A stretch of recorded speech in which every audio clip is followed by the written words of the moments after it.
Hello everyone, welcome to বিশ্বপ্রণাস lifestyles and ব্লগসে করছি তোমাদের সবাইকে ওয়েলকাম। তো আজকে একদম সকাল সকাল ব্লগটা স্টার্ট করে দিয়েছি, দেখতেই পাচ্ছি এটা হচ্ছে আমার নিউ রুম। আর তো সকালবেলা থেকে পেউ এসে মাঝে মাঝে বসে, সেই জন্য ভালো করে এখন ঘরটাকে পরিষ্কার করে দিই চান করার আগে বা পরে। এটা আমার ডেলিকার রুটিন। ভাবলাম আজকে আমি তোমাদের সাথে এটা শেয়ার করি।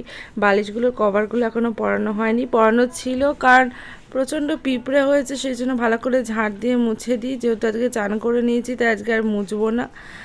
আচ্ছা, আর তোমার এখানে বেড কাভারগুলো থাকে, কারণ পেউ তোমার টয়লেট করে দেয়, তো প্রতিদিন বেড কাভার আমাকে চেঞ্জ করতে হয়।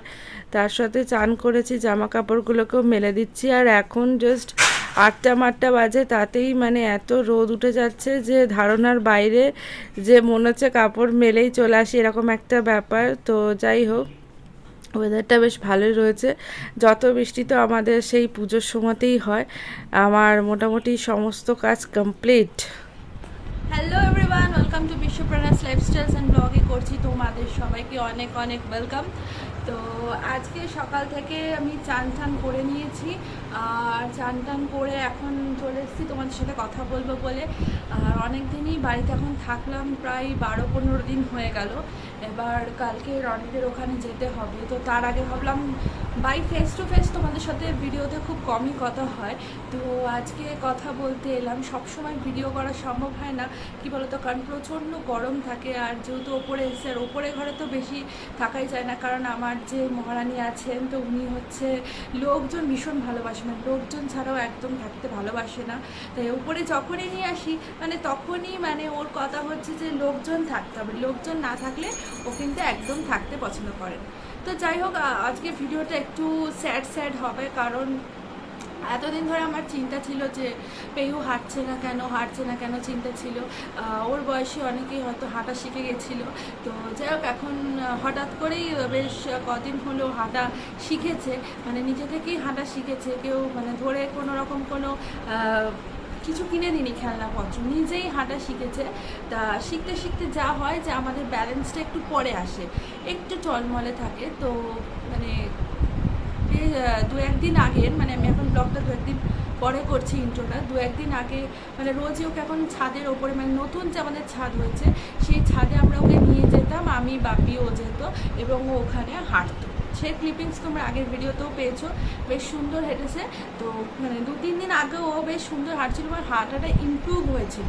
তো এতটা ইমপ্রুভ দেখে আমরাও মানে ওকে একটুখানি কয়েক সেকেন্ডের জন্য, আমি ভিডিও করছিলাম, মানে সেই ফুটেজটাও আমার কাছে রয়েছে, যে কয়েক সেকেন্ডের জন্য হয়তো ওকে মানে ও কী বলতো, যখন হাঁটছে ওর একটা ভুল হয়ে যাচ্ছে কি, যে ও আমাদেরকে দেখছে, আবার অনেক সময় যেখানে হাত দেওয়ার কথা সেখানে না তাকিয়ে ও একটা মেজারমেন্ট করে দূর থেকে হাত দিয়ে দিচ্ছে। তার ফলত কী হয়েছে, ওর এইখান পোর্শনটায় লেগে গেছে, যে একটু পড়ে গেছে। হ্যাঁ, ও একটু পড়ে গেছে। যে আমাদের যে ছোট একটা প্যারাপিট আছে, যেটা ওর ভীষণ হাইটে হয় এবং যেটা ওর খুব সুবিধা হয়, ওই হাইটে ও ধরে, কারণ এখনও নিচে থেকে উঠে দাঁড়ানোটা মানে অতটা শেখেনি, একটা সাপোর্টও নেয়, দেনও হাঁটতে থাকে। তো ওই সাপোর্টটা নিতে মানে নিয়ে হাঁটছিল, হাঁটতে কী হয়েছে, যে ও ভেবেছে যে ওখানে সাপোর্ট আছে, আমি ওখানে হাতটা দিয়ে দেবো, আমি ওখানে ধরে নেবো। বাট ওইটাই ওর সবথেকে বড় ভুল হয়েছে, হাতটা দিতে গিয়ে কিন্তু ওর হাতটা স্লিপ কেটে যায়। এবং যেহেতু খড়খড়ে মানে ওই জায়গাটা তো আর নেট সিমেন্ট নেই, আর নেট সিমেন্ট হলেও লাগবে মেঝে, তো ওর এই পোর্শনটা খুবই লাগে আর কি। তো মানে সঙ্গে সঙ্গে আমরা ধরে নিয়েছি। আর আমার কী বসত, তখন আমার মানে ওর হাঁটাটাই আমি রেকর্ড করছিলাম। তা ও ভীষণ স্ট্রং, সত্যি কথা বলতে ছোটো থেকেই প্রচণ্ড স্ট্রং। তো ওর প্রথমে কিছু রক্ত বেরোয়নি, মানে বিশেষ করে থুতনির পোর্শনটা, আমিও ছোটোবেলায় পড়েছিলাম, আমার থুতনিতে এখনও মানে দাগ রয়েছে। তো ওখানে থুতনিটাই যে কেটে গেছে আমি বুঝতে পারিনি। বাপি প্রথমে কোলে নিতে, পরে আমি দেখছি এই পোর্শন, দাঁতের পোর্শন থেকে একটু ব্লাড বেরোচ্ছে। তো আমি তো চিনতে পড়েছি, মানে এখনই সবে ছোটো ছোটো গুড়ি দাঁত উঠেছে, এখন যে সেই দাঁতটা ভেঙে যায় তো খুব সমস্যাজনক ব্যাপার। তো সেখানে আমি বুঝতে পারি না। তারপর আমি দেখি যে রক্তটা এইখান থেকে আসছে, মানে এই জায়গাটা ছড়ে গেছে। ঠিক আছে, তো যাই হোক মাথাতে সেভাবে লাগেনি, কপালে লাগেনি, কিন্তু থুতনিতে লেগেছে। তো সঙ্গে সঙ্গে জল দেওয়ার পর, এই দেওয়ার পর এবং গুলিয়ে দেওয়ার পর, কাঁদছিল, গুলিয়ে দেওয়ার পর ও কিন্তু একটু স্টেবল হয়েছে। যাই হোক সেদিনকে আবার রনি আসে, কারণ সেদিন কিন্তু রনির কোনো প্ল্যান ছিল না, নিজে থেকেই ও এসেছে। এসে যাই হোক বাবা মেয়ের জন্য তো কষ্ট হবে স্বাভাবিক, আবার আমি মা হিসাবে আমার যথেষ্ট কষ্ট হচ্ছে।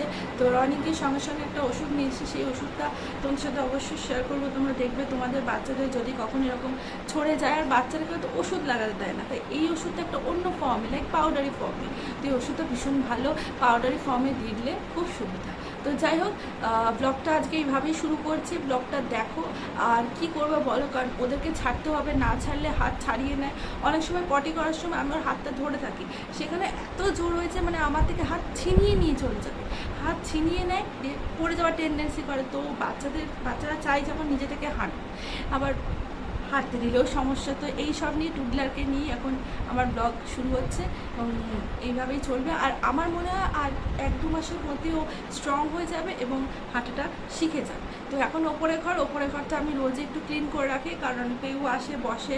আর কি বলো তো, এখানে পাখি আছে, পাখির খাবারের জন্য অনেক পিঁপড়ে হয়, আর বেড কাভারের মধ্যেও পিঁপড়ে হয়ে যাচ্ছে, যার জন্য সব সময় রোজ মানে ঝেড়ে মুছে রাখতে হয়। আর লক্ষণ রেখা দিলাম একটুখানি, তো তোমাদের সাথে শেয়ার করলাম কীভাবে পরিষ্কার পরিচ্ছন্ন রাখি। আর এখন এই কদিন প্রচণ্ড গরম পড়ছে, তার মধ্যে 2-1 দিন বৃষ্টি হয়েছিল, তো সেটার ফুটেজটা অতটা নেওয়া হয়নি।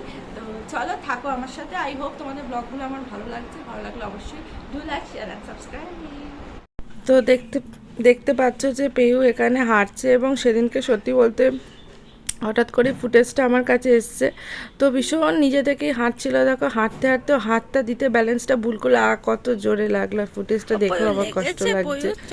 যাই হোক, তো এখন বাপির কোলেই ছিল, বাপি অনেকভাবে ভোলাবার চেষ্টা করেছে, এখন আমার কাছে আছে, একটু যে যন্ত্রণা করছে, but she is a strong girl. তো অতটাও বুঝতে দেয়নি। দেখতে পাচ্ছ থুতনির অংশটা লাল হয়ে গিয়ে ছিলে গেছে, রক্ত বেরোচ্ছিল। আমি যাই হোক রক্তটা জল দিয়ে দিয়েছি, জল দিয়ে খাইয়েছি, ও একটু ঠান্ডা হয়েছে। আর জামাটা খুলিয়ে দিয়েছি, কারণ খুব গরমও আছে।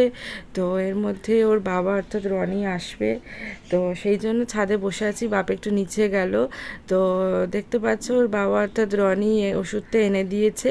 এই ওষুধটা বাচ্চাদের জন্য ভীষণ ভালো, এটা একদম পাউডারি ফর্মের মধ্যে রয়েছে।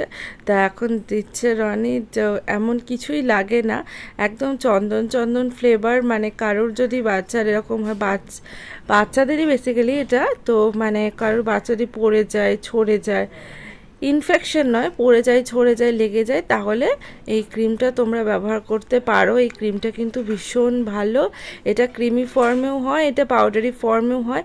তবে আমি বলবো একটু পাউডারি ফর্মে নিলে ভালো, কেন বলো তো, কারণ ক্রিমি ফর্মে না ভালো, কারণ ক্রিমটা থাকে, পাউডারটা উঠে যায়, তো এটাই একটা সমস্যা। আজকের ভিডিওটা এখানেই শেষ করছি, চলো দেখা হচ্ছে পরের ব্লগে, ভালো থেকো, টাটা।